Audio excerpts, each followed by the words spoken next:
ఈరోజు వీడియో ఏంటంటే గోంగూర నిలవ పచ్చడి. చాలా టేస్టీగా ఎక్కువ రోజులు నిలవ ఉండేటట్టుగా మా అమ్మ ఎలా చేస్తదో మీకు చూపిస్తాను.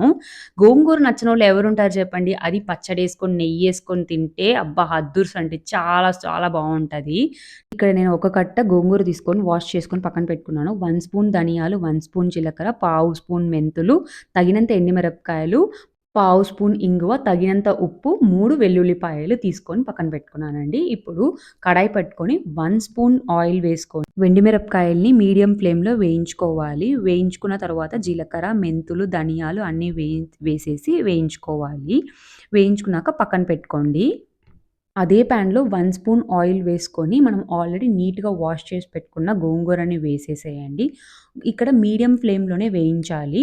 గోంగూర బాగా దగ్గర పడేదాకా వేయించుకోవాలి. ఆ వాటర్ అంతా ఇంకిపోవాలి. మనం ఎంత బాగా గోంగూరని వేయించుకుంటామో అన్ని రోజులు మనకి నిలవ ఉంటదండి.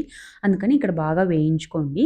ఇట్లా మూత పెట్టి సిమ్‌లో పెట్టుకొని వేయించుకోండి. ఒక 2 మినిట్స్ ఇట్లా దగ్గర పడేదాకా వేయించుకోండి. అంతే అండి.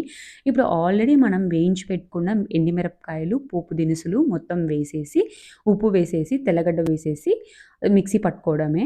నేనిక్కడ ఒక టిప్ చెప్తాను. మా అమ్మ చేస్తారు అలాగా. మనం మిక్సీ పట్టుకున్న మిశ్రమాన్ని, ఆ పొడిని కొంచెం పక్కన పెట్టుకోవాలి. అంటే కారం ఎక్కువైనా, తక్కువైనా లాస్ట్‌లో యాడ్ చేసుకోవచ్చు. ఒకవేళ తక్కువయిందంటే కారము, మనం లాస్ట్‌లో యాడ్ చేసుకోవచ్చని కొంచెం ఒక 1 స్పూన్ పక్కన పెడతారు మా అమ్మ.